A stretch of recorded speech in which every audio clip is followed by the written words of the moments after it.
I want to start with a programme that actually was really influential in Britain. It was broadcast on the 22nd of January, 1977. And 2.5 million people in Britain watched this film. So it's a large group of people watching it. It was a 90-minute double feature on rape. Very radical for the period, for the 1970s. And the play consisted of two main parts. The first part was a dramatization, and the second part was a studio discussion. And the dramatic part of it, the drama part of it, tells a story of this young woman who was raped by her boyfriend. And the most important part of the story is she's examined by what they used to call a police surgeon. It's got nothing to do with surgery, they're just police doctors. She was examined by a police surgeon who causes her immense pain, who disbelieves her, who treats her abysmally in the period. Then we switch to this other thing where the jurors don't believe her account, and they tell her that women, the judge in this drama says, women tell false tales for reasons good, bad, or indifferent, and it's dangerous to convict without corroboration. Okay. Now, at various points in this play, we cut to the studio discussion with some of the really very, very influential people in British society at this period, but, and this is really crucial, rape victims. They call themselves victims, rape victims. These four women here at the back, first time on British television. But two of the men on this panel are really interesting for at least the story I want to tell today. They are a judge called Christmas Humphreys, and a police surgeon, a police doctor called David Bourke. And both of these men, when they're talking in this debate, are very blasé about whether women even feel pain when they're sexually assaulted, let alone in the aftermath of sexual assault. Judge Humphreys, lovely character here, Christmas tree, Judge Humphreys said, this is on television, live television, he said that the condition of the girl's vulva is the most important corroboration, showing that something much more than forceful play had taken place. And you can unpack that for yourselves. Note, however, that that's the first time on British television that the word vulva was ever used. Okay?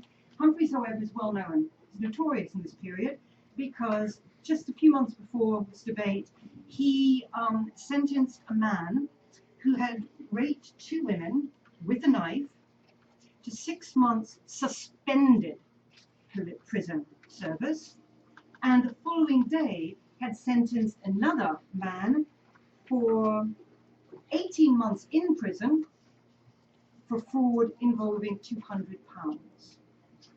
So again, compare those two sentences. The police doctor also, the police surgeon also, let's have a look at him, sorry, also, that's this man here, also had a dodgy record.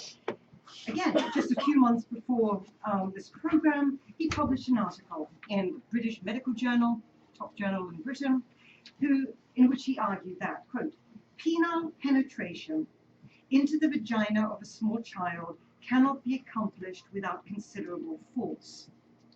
And then he went on only to discuss injuries to the penis of the assailant. These responses are totally typical for the 1970s, totally typical. Judges interviewed in 1972 called rape such things, these are judges, 1971, sorry, routinely called rape friendly rape, felonious gallantry, and assault with failure to please. These are in court cases, judges saying these things. However, this program that I'm talking about caused a huge furore amongst one group of people in particular, and that is the police surgeons. They're police doctors. Later, you may know them as forensic medical examiners. They became that. Okay. So why were they upset? They thought they'd been unjustly maligned. They thought that the program showed them showed the way they treat the rape victim as totally wrong and cruel. However, this critique of their job, their profession, is coming under increasing attack in precisely this period. Of course, primarily by feminists who are worried that, in fact, police doctors have massive power when it comes to issues of sexual assault. Medical reports are decisive in determining whether the police take it seriously, whether legal proceedings should be instigated, and of course the final decision. Thank you. See, where is that music coming from? Oh, thank you. I was kind of getting into it. I actually thought it was deliberate to calm us all down, given the hairy topic that we're talking about. Anyway, okay, so medical reports are really, really important in this. And no one had really paid attention to the huge impact that these doctors were having on, what happened to people who had experienced sexual assault. The treatment of complainants, the treatment of complainants by police doctors had a huge effect on, of course, their physical health, their mental health, their legal health, and life outcomes. So very, very influential. However, these doctors remained resistant to change. A few steps back. So who are we actually talking about? Who are police surgeons in this period? England and Wales. The title police surgeon, invented 1829, about the Metropolitan Police Act, and any person with a medical degree could be given this job. They had three most important, they had lots of responsibilities. The three most important ones were medically examining prisoners, medically examining people who had been taken in for drunk driving, and 1/5 of their job was medically examining people complaining of sexual assault. And it's this that got them into hot water in the 70s. But it's not the first time they got into hot water, the police surgeons with feminists. In fact, exactly 100 years before the case that I'm talking about, they were under huge public scrutiny for their role in examining women under the Contagious Diseases Act. Does anyone here know what that is? You're not supposed to, but good. I can tell you then. Contagious Diseases Act these are from images from the 1860s. They were the case where any woman walking the streets at night in particular towns and ports could be taken in and forced to undergo a medical examination. And if not, they could be imprisoned, okay, incarcerated. So forcibly taken in. Of course, the men who were wandering those same streets at night were left free to continue their wandering. And at this time, very graphic language for the 1860s was used to talk about this, accusing the police surgeons of running what they called bougie fairs. That's the term that they used at the time, and accusing the police of actually symbolically raping the women that they medically examined. So 100 years later, similar thing is happening, feminist accusations against police surgeons, accusing them of, 1, being in league with the police, 2, believing rape myths, and 3, explicitly, deliberately discouraging people from coming forward to report any assault. What were the typical complaints? The painful nature of the examination. All these, by the way, come up in that film. Painful nature. The long time women had to wait before they were seen. Inappropriate examination facilities. Most rape victims were examined literally in the cells, next door to, in the same place that drunk drivers, murderers, everyone else was examined. So appalling facilities, unavailability of a female doctor, and lack of privacy. In most cases, in fact, there was simply a little screen put up between the police and the police surgeon. So lack of privacy when this was taking place. And victims were very concerned, very upset, not concerned, upset and angry of the fact that their injuries took second place to the collection of evidence. One complainant was even asked if you enjoyed it. Another said, I felt that I was a slab in the morgue.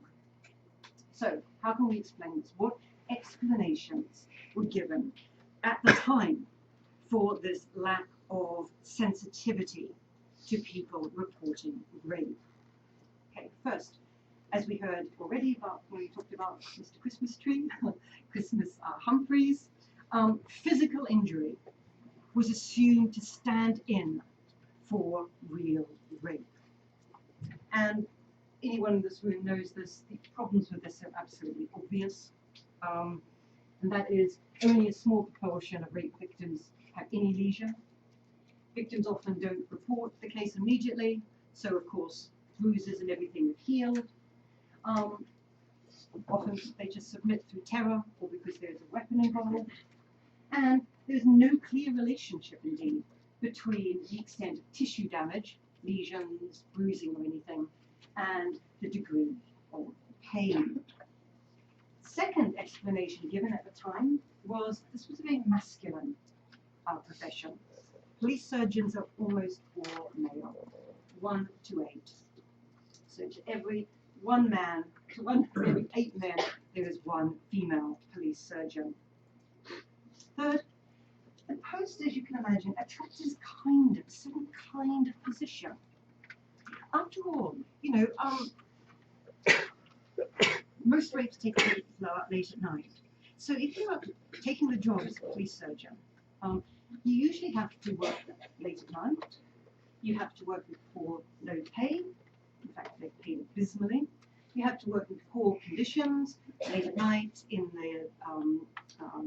the cells, with other criminals all around you. It's very time consuming, not only the examination itself, but if it goes to court, you've got to go to court, days, weeks, months, sometimes, occasionally years. So in other words, you can't get money from your regular practice, and poor environment more generally.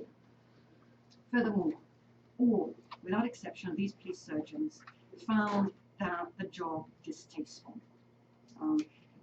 The job attracted physicians generally who didn't have a proper career. They were generally from the Army or Navy, so they're used to dealing with men. They found examining primarily women in this period. We'll definitely talk about that later. Distasteful. Rape complainants arriving in a disheveled state, distraught, unable to make consistent statements.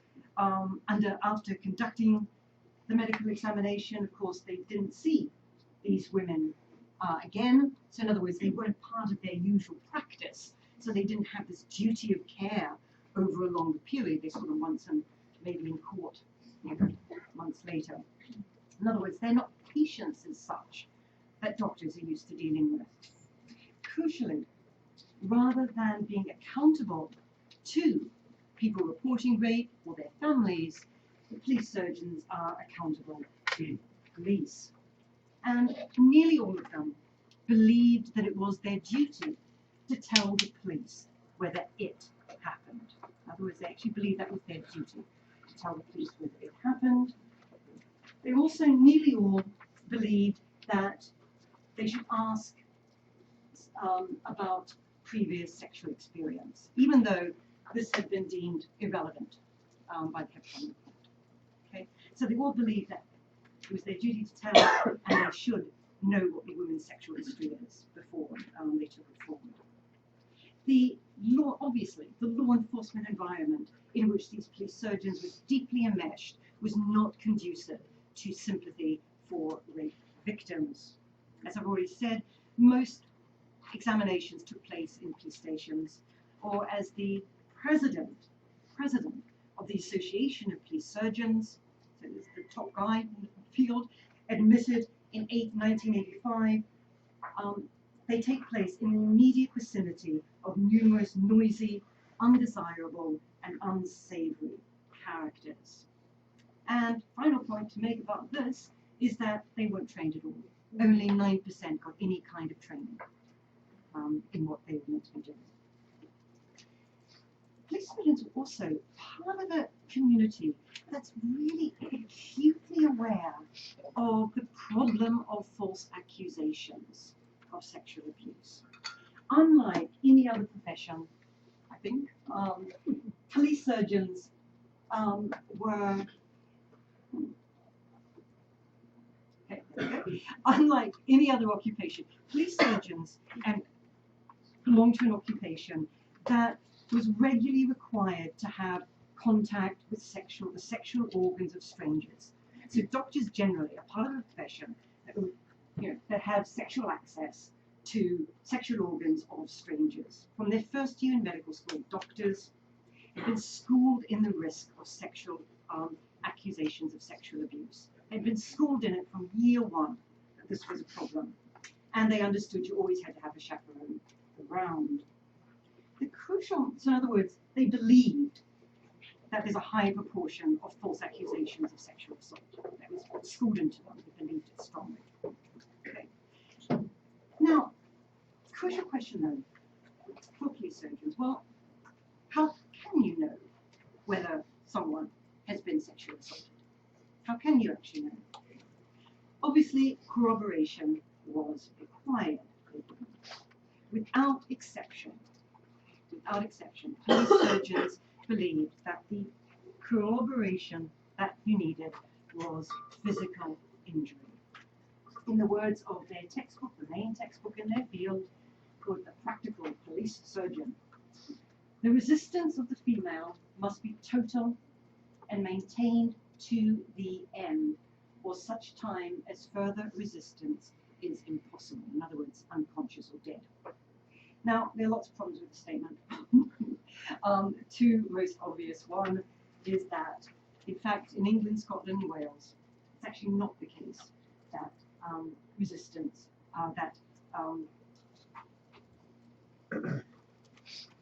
in England, Scotland, and Wales, it's not against the will, it's without consent legally. Okay?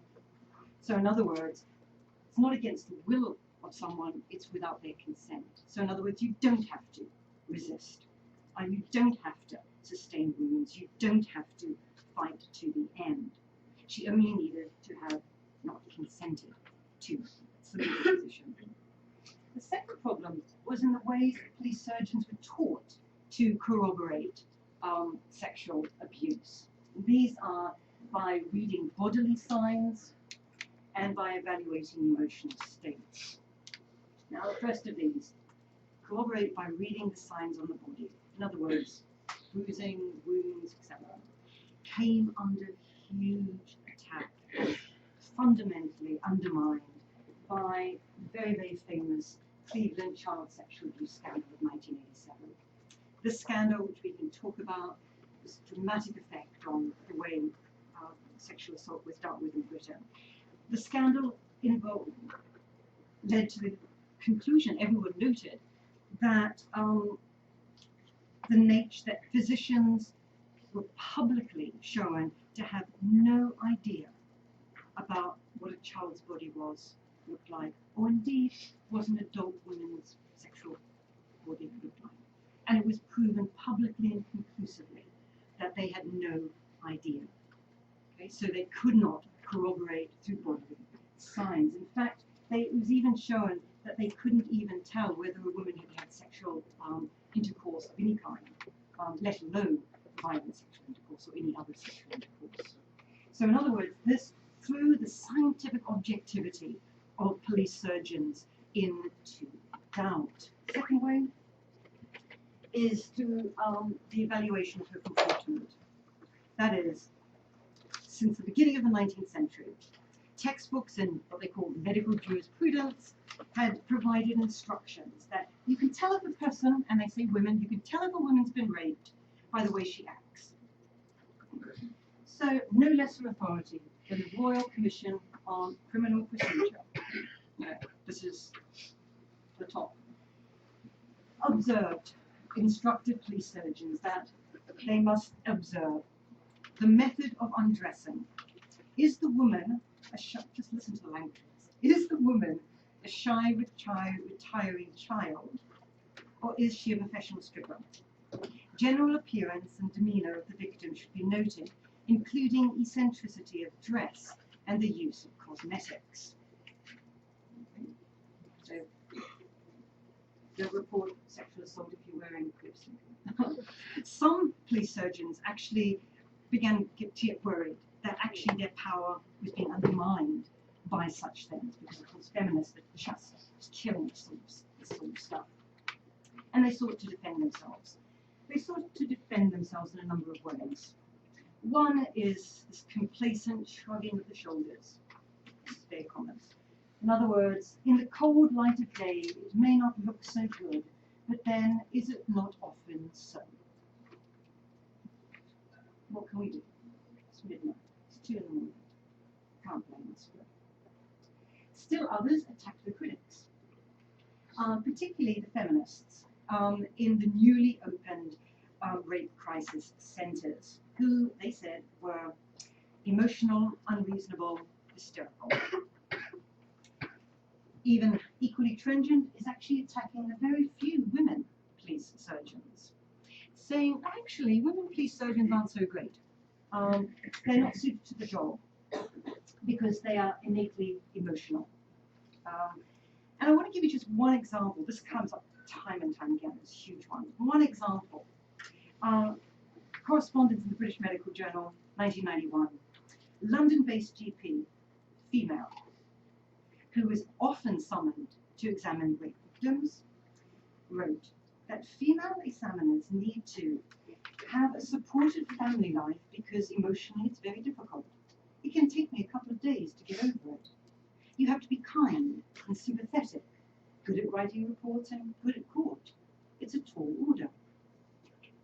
Sounds quite reasonable, doesn't it? You have to be kind and compassionate. Okay, rebounded on her. A fury of furious letters to the British Medical Journal. Most important one is by Robin Moffat.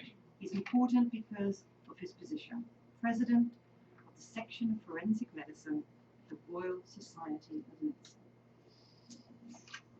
Top job. Okay. He responded that doctors, the job of police surgeons was, quote, but it's not for the faint-hearted.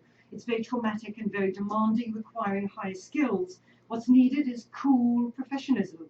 Emotionalism is misplaced and dangerous. In other words, men only need ply. She's very hopeless, by the way. Okay. However, the formal body that I spoke about, the Association of Police Surgeons, knew that they just had to do something. They just couldn't let it go any longer. So they tackled the so-called role conflict. What do I mean by the role conflict? Conflict by, on the one hand, caring for an injured person, and on the other hand, serving police. So there's a conflict. Caring, serving police. Okay? One of the ways they did this, they rebranded. So police surgeons or police doctors sounded too much like the policing side was prominent. So they rebranded themselves forensic medical examiners. Okay? They also adopted more scientific new technologies and techniques. Most important is rape kits.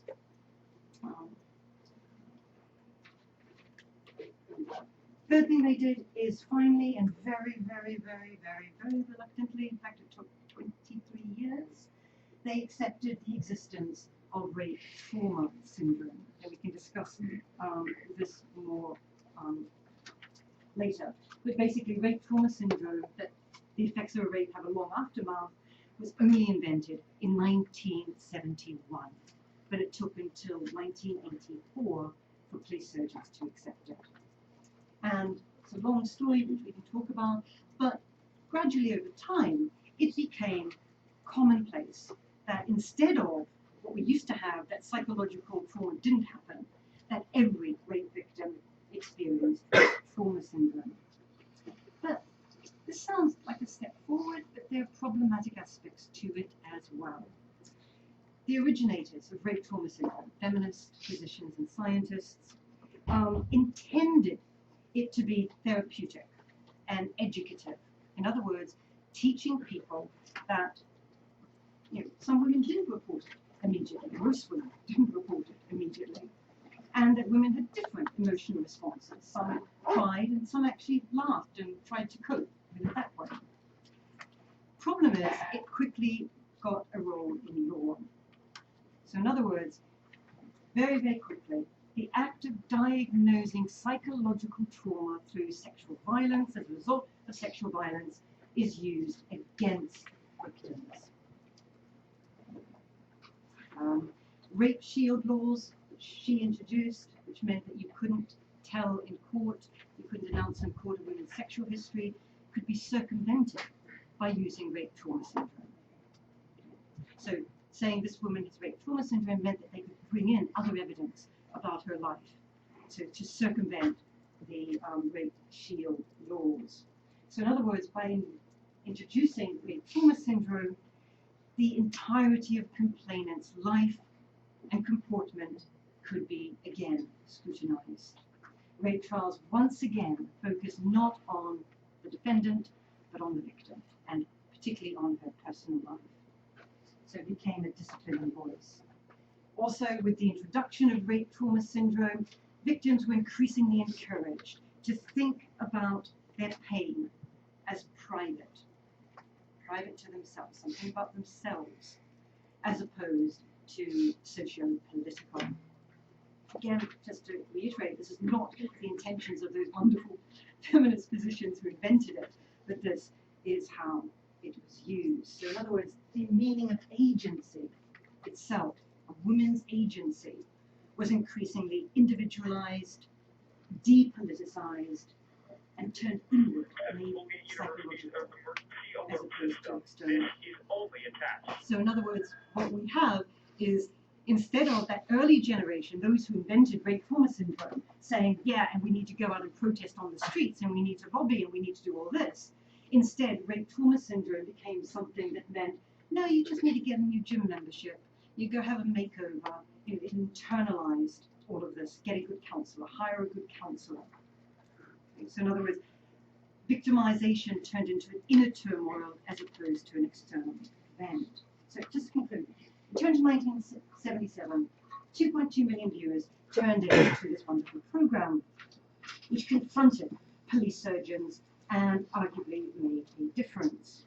Now, in this talk, I've emphasized that there were numerous structural and ideological ways to help explain why a profession that's supposed to be helping injured people turns out not to be harming victims who come to them. And these include recruitment. You know, it's terrible. I once was giving a talk and it was being broadcast live and my phone went off. And you know what my phone has? My partner. And it was my partner calling me. And the phone ring for my partner is an Alsatian dog. So all of a sudden there was this Alsatian dog barking in the room. And I thought, can I just pretend there's an Alsatian dog? Anyway, okay. So structure. So I like it so far. There's structural reasons. Structural reasons for this. In other words, recruitment of certain kinds of positions, the worst ones, contagion within an environment populated by criminals, poor facilities, lack of training, shortage of female examiners, and I think that those explanations are really, really important. And they have some success, okay? But cultures of disbelief, as we all know, continue.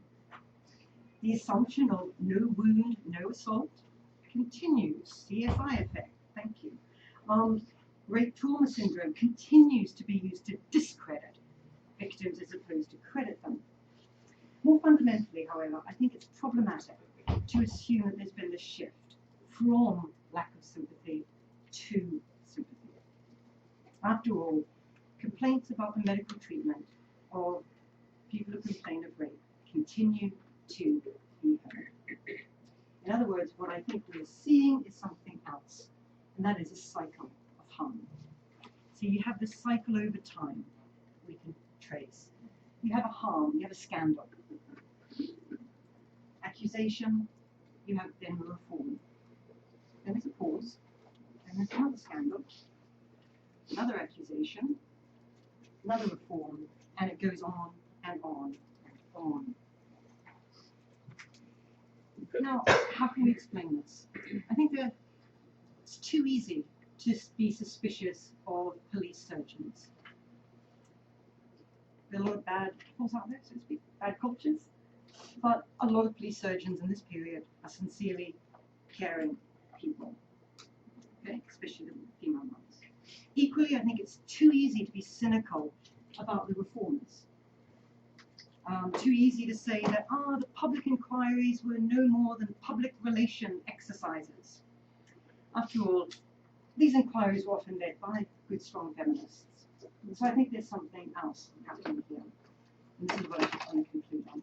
I think rather to understand cultures of harm within institutions of care, that is, forensic medicine, we actually need to pay more attention to the relationship between the bodies and emotions. In the course of sexual violence, victim's sense of self-worth is appropriated and wounded by the attacker, and given the supreme importance, at least in some cultures, of the sexed body, this denial of the self by another person disrupts and may even destroy the connection between the victim's sense of me and my body. Her language may be eradicated altogether, like murder, or rendered fragmented, confused, incoherent. Whether or not she or he managed to adhere to the appropriate script, in other words, comporting herself the way she should to get the right result, at the end, her voice nevertheless is deconstructed through violent social action. And this presents formidable phenomenological challenges to victims, and this next bit is the important bit, as well as to witnesses of her pain. The bodies and emotions of rape complainants and police surgeons don't exist in separate worlds, they interact. The wounded body that the police surgeons are required to observe and assess is accessed through language and responded to emotionally. This is why, if cultures of care are to be, cultures of care are to be introduced, fostered, and sustained, more attention needs to be paid precisely to this interaction between the bodies and emotions of carers and cared for. Of course, rational, pragmatic reform remains crucial. Environments improved, education enhanced, values and practices modified, but what remains is still that breach of personal integrity, non-consent, social propriety, cruelty, violence, aesthetic discord, the broken body. Earlier in this talk, two more sentences. Earlier in this talk, I quoted the president of the section of forensic medicine at the Royal Society of Medicine, who believed that police surgeons needed cool professionalism. Emotionalism is misplaced and dangerous, he asserted. So I guess what I'm really arguing is quite the opposite. Cultures of care require not the control of emotions, but their incitement. Indeed, this is precisely why some of the most important reformers engaged in anti-rape activism in the early years of second-wave feminism were successful in improving the lives of victims, survivors. In other words, they immersed themselves in the pain, embraced that pain, and turned it into anger and political activism.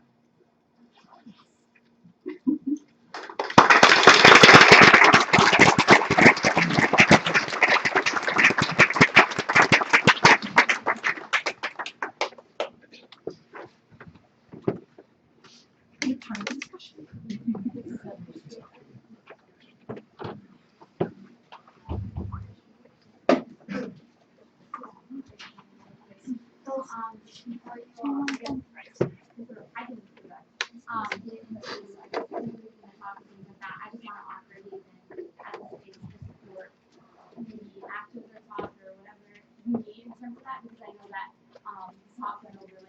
Imagery and words and things that might help things.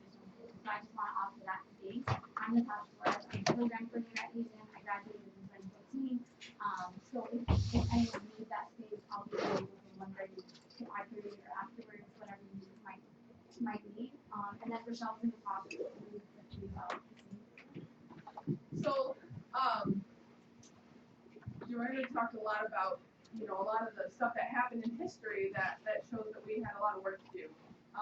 And I can say that now that we have the same program here at Community Memorial Hospital, we have worked really hard to make sure that these nurses are trained and that they are aware of all of these different facets of victimization and trauma and understanding how to treat someone who has been a victim of one of these crimes. So, we do have this program that's available now. Our nurses have been trained very intensely. They have to go through clinical training as well as, online and also continued education with our program. So, I just want to make sure that folks are aware of that. I'm continuing to push that out there because it's a new thing.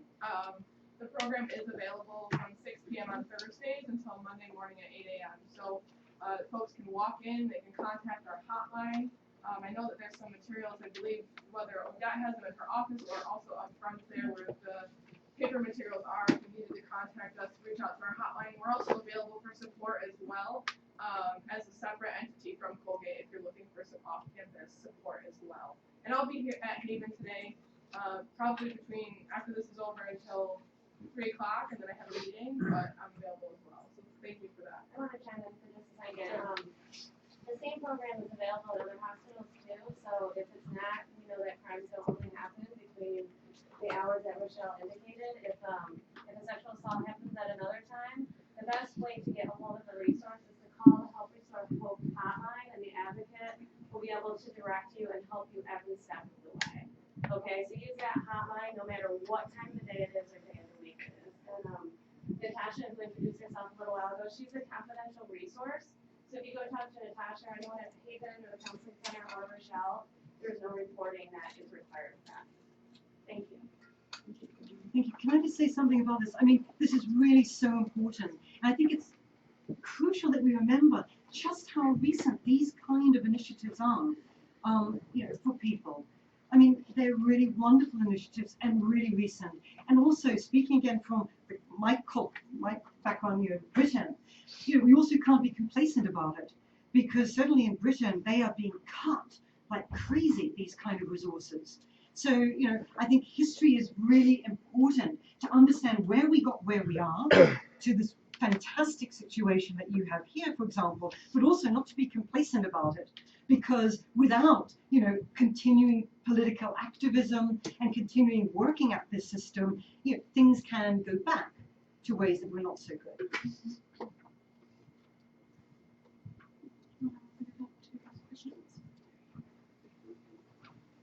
I thought you were silly. Okay.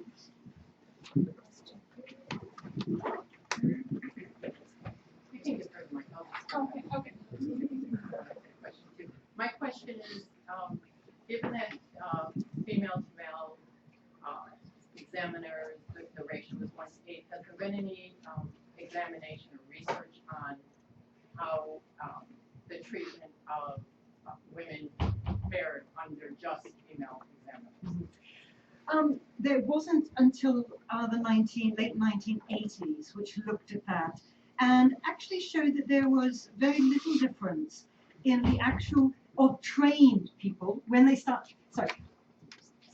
The only evidence we have is when they start being trained from the late 1980s, and the evidence there is that of those who had been trained, in fact, there was no difference. There was, though, a huge difference in what the victim herself wanted, whether she wanted a male or female. And there was a very big difference there, but there was no difference in the trained, for the trained forensic medical examiners between male-trained forensic medical examiners and female-trained forensic medical examiners. I have some microphone. So thank you very much for your talk. You mentioned that historically there has been kind of a disconnect between bodies and emotion in medicine. And I'm wondering if you know more recently if there has been more of that connection infused into the medical school curriculum across the world, and if there's been like research paged like this like same cause So basically, I'm just wondering if like the biomedical sciences and medicine has contributed anything recently. I mean, that's a really fantastic question because it links into this huge debate, which is not only about forensic medical examiners and police surgeons, but it's also about medical training generally in relation to pain and suffering, and how you train people to deal with all kinds of pain and suffering, including sexual kinds of pain and suffering. And there have been improvements, there have been changes in the last decade and a half. I'm talking about British medical education, changes in the last decade and a half about how you train people, doctors and nurses, to deal with pain, and in ways that I think are very, very positive. But again, they're very recent. But you were very right to say that this is part of a much, much bigger debate about biomedicine, professionalism, and those issues. Someone here and then someone over there. I was wondering if recently there has been maybe more an intersectional lens to it and not just looking at it's that's the question. Yes, yeah, absolutely. I mean, it's really surprising. Well, not surprising. It's really interesting how late that has come into the debates. And forensic medical examiners, I think, have come into it even later than most others, and still, by and large, are not there. So only 6 weeks ago in Britain, there was a huge scandal associated with exactly what you're talking about. Something that, people thought, well, why is that happening in 2017? But it's still, so I think there is still very much a problem there. But it is being addressed in some circumstances. So you addressed how there was a transition from the early 70s, and then they made progress into the mid 80s, and then much more progress up till now.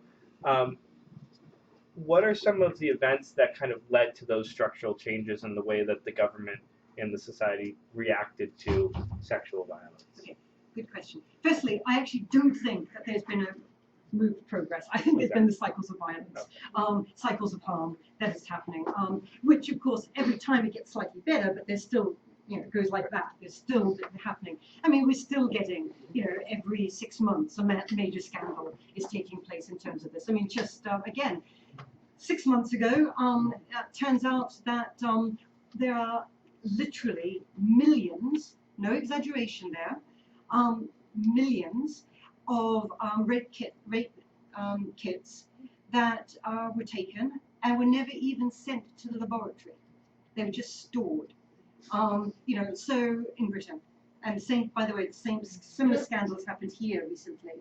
That actually happened here before, I think, and that alerted the British authorities to it. So I don't think there's this great progress, things getting better, which is why I think we have to be vigilant and political about it. But I think I actually think it's feminism. I actually think it's driven by, in large part, by that second generation feminists of the 70s and 80s who really lobbied hard and suffered from it in terms of their careers and everything like that. So I think that is a major force, of which many of these people are also filmmakers and are very, very good at public outreach, very, very effectively using the public media.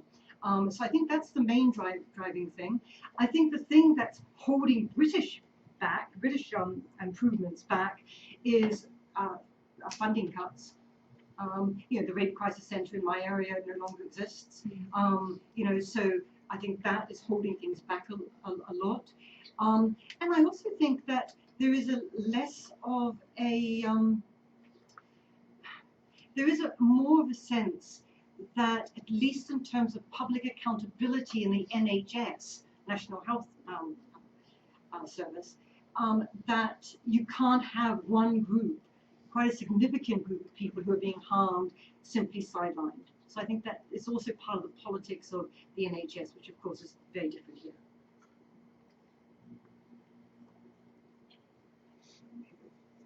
Can I ask? I don't want to take up space. Go on, Susan. Joanna, thank you for your talk. I was really struck by the tactics, the structural and ideological tactics that you illuminated for us, because they really, for me, as I understand cycles of violence, emerge from the colonial archive. And there is a sort of an othering of bodies that, of course, is endemic to British society. So my question is this. One, how can we, I guess two questions, how can we take what we know from your work and apply it to the International Criminal Court or to American courts or other places where sexual assault is still misunderstood, victims remain blamed, everything you know?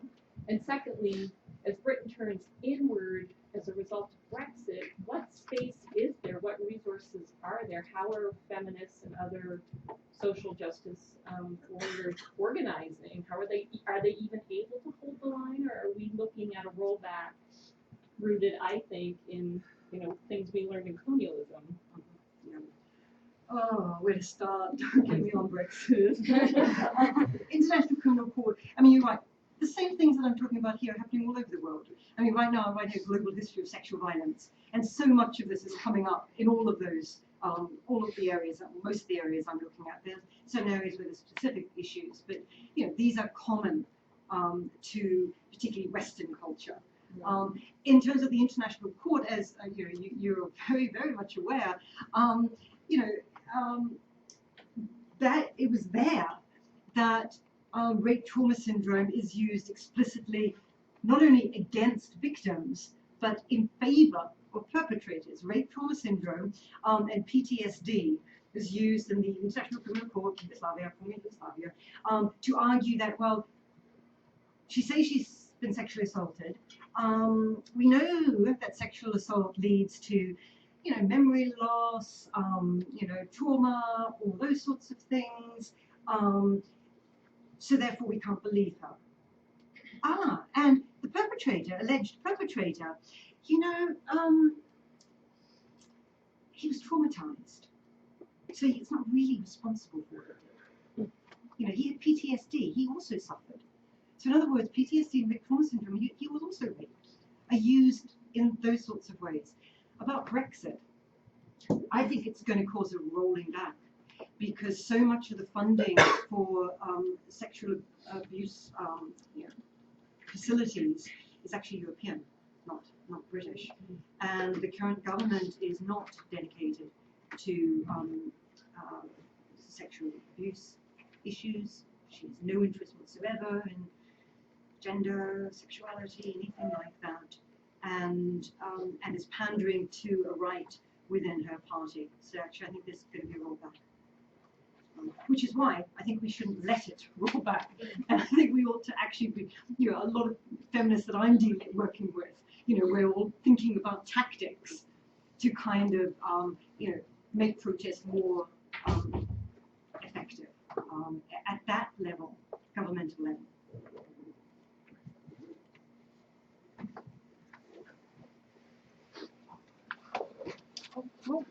Yes. I wanted to ask whether you think comparatively one could identify particular countries which are doing better in their policies around this, and if there are lessons you learn from why they are able to do better. Also, maybe you could say a little bit about your big research project and that. Yeah, you can be involved. I mean, there's strong evidence, very, very strong evidence, there's no question about it, that countries which don't have wars, which have female equality, which have high female participation in the workforce, which have high childcare, things which have gender equality more generally, have the lowest rape rates and the best facilities for dealing with sexual assaults. There is no question about the statistics about that, none whatsoever. I've got millions of pounds to give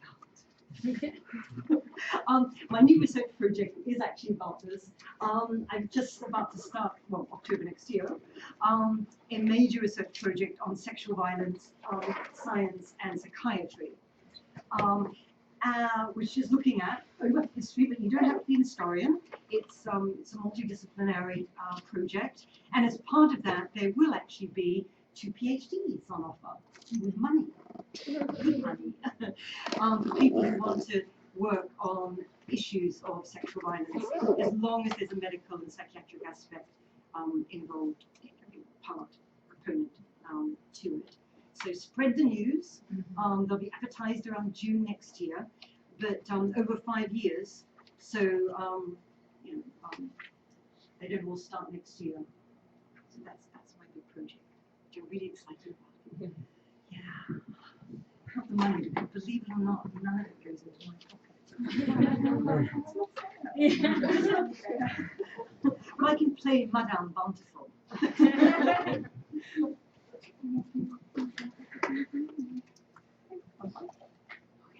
Thank you for coming, listening to me, and talking to me.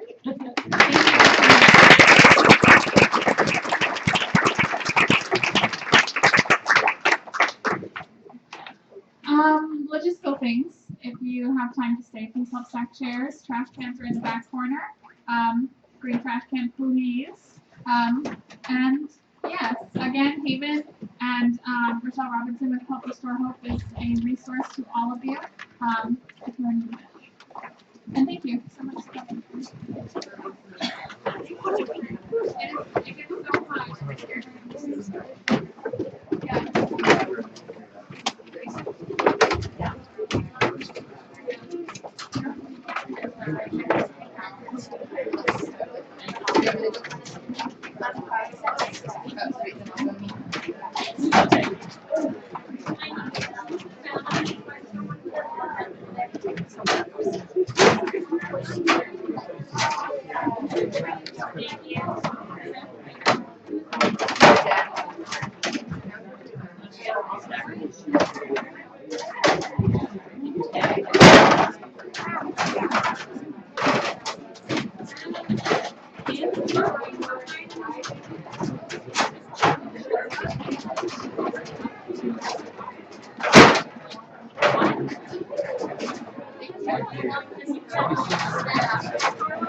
so much.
When you're stacking, can I get 3 more chairs just on this one so they stay out?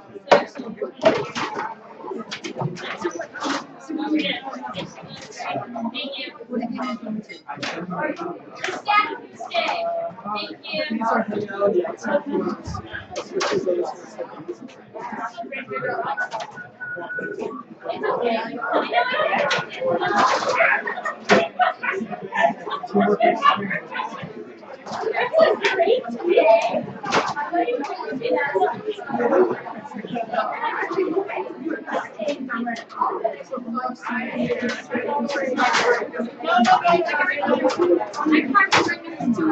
I know Okay,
and also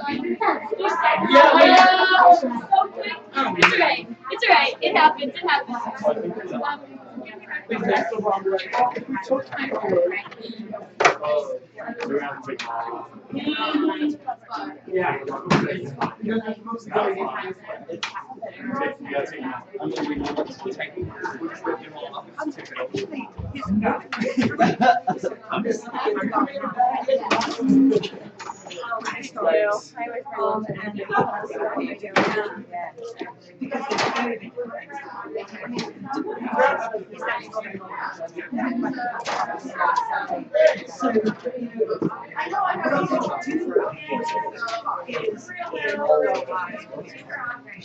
Thank you.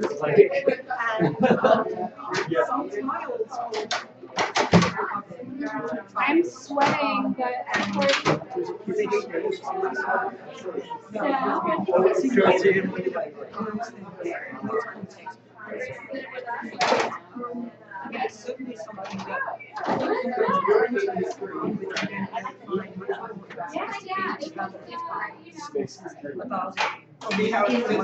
Oh, that's so pretty. We tried. We tried.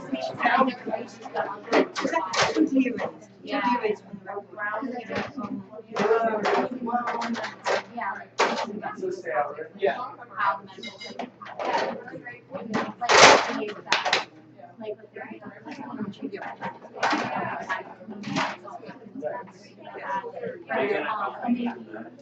That's not hard to know.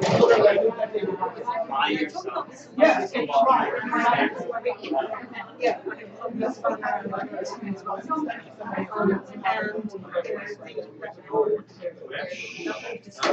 That's a false stat. Yeah, we might yeah, that was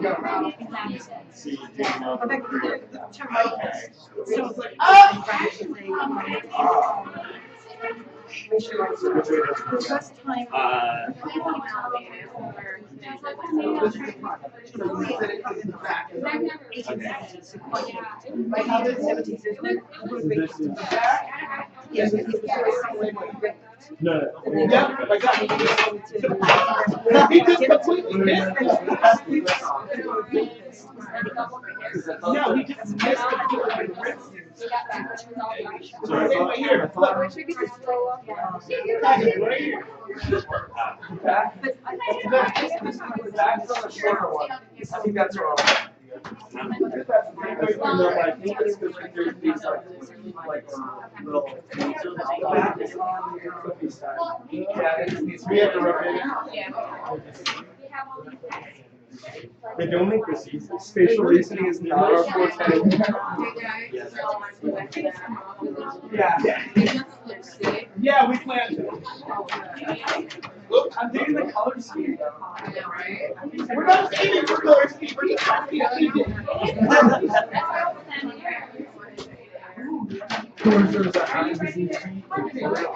Extra.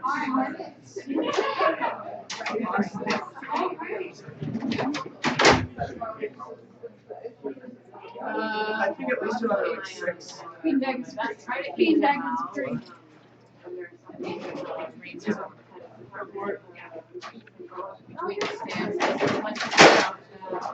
Yeah, she thought she was really optimistic. I was like, I could be out on the side up for that.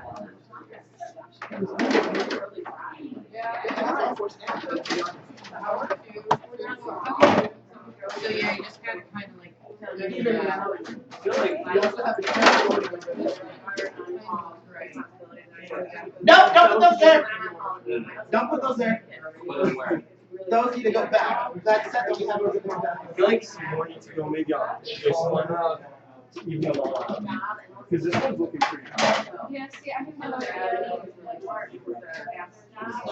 Over here. We don't want any of that. Let us move to beanbag. Yeah, I mean, we still have. Might be the best beanbag. Just to stereotype narcissism. All right, so we need 4. Okay, let's see. So we need 4, 1, 2, 3, 4. We need 8 chairs to stay out here.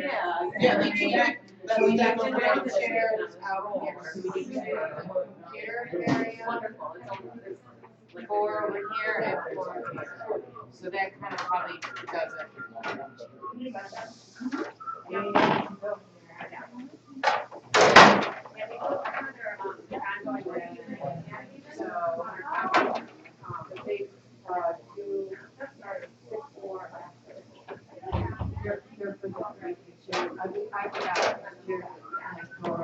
Yeah, I think this is the power.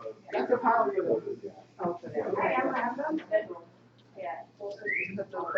those two staying out as well? Alright, hold on to put that stack. Like if anybody. There's so many people. Yeah, I just took that. Wow. I usually like 8.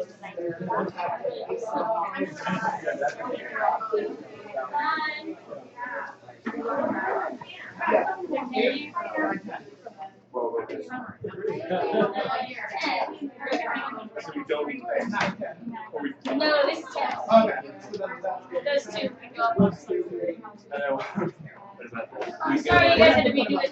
Oh, wow. What you trying to do, man? Break my hand? I'm sorry. Take it. That's exactly what you need to know. Yeah. This is the last two here. Thank you so much. Yeah, oh! Clinton, what is you doing? Yeah, Clinton nearly just got himself hit with terrible signs. Maybe it was his end goal. Okay, Thank you so much. It was a learning experience, right? A learning experience, chairs.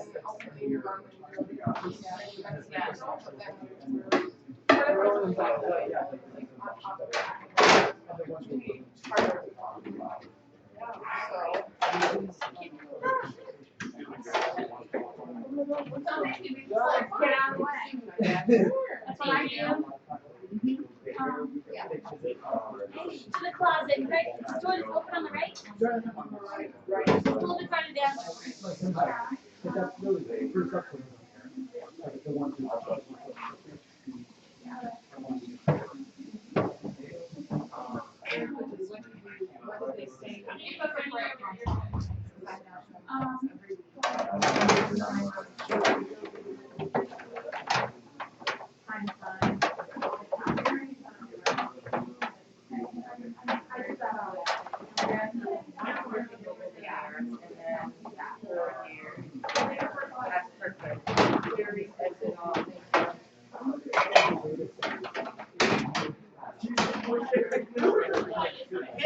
I've done it so many times. Sitting goes, and then it's just like, done. Thank you so much. Does this go anywhere? I don't know. I think it's actually from someone else.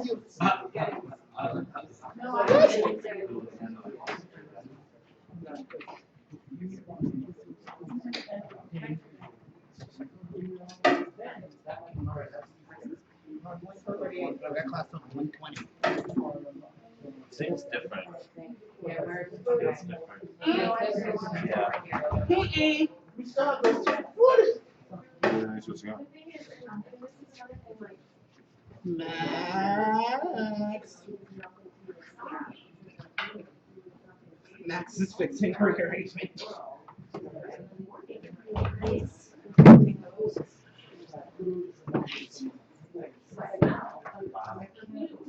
When I say Grace is done, she's like, I don't care, man.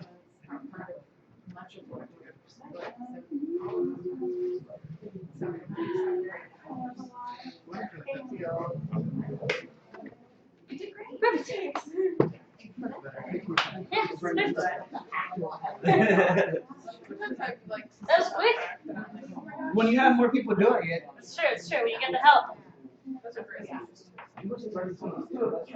Okay, how do you? Like, where do I go? I mean, Just start taking care of it. I'm like, but I need all the time that space.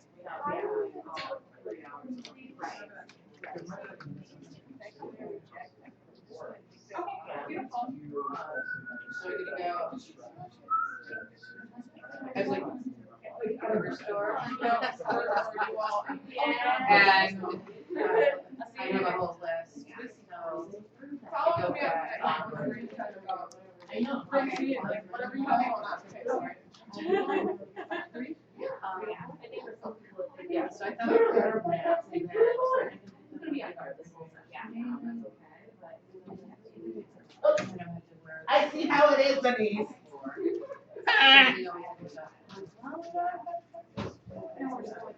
Okay, we'll do it now. And then,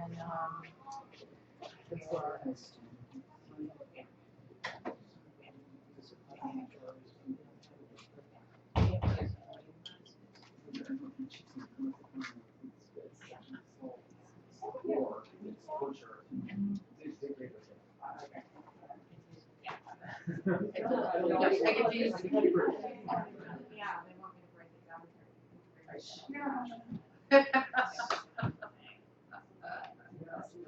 Yeah, I think you're saying there's some things that you can't watch. Right. Good, yeah. Gotta go shopping.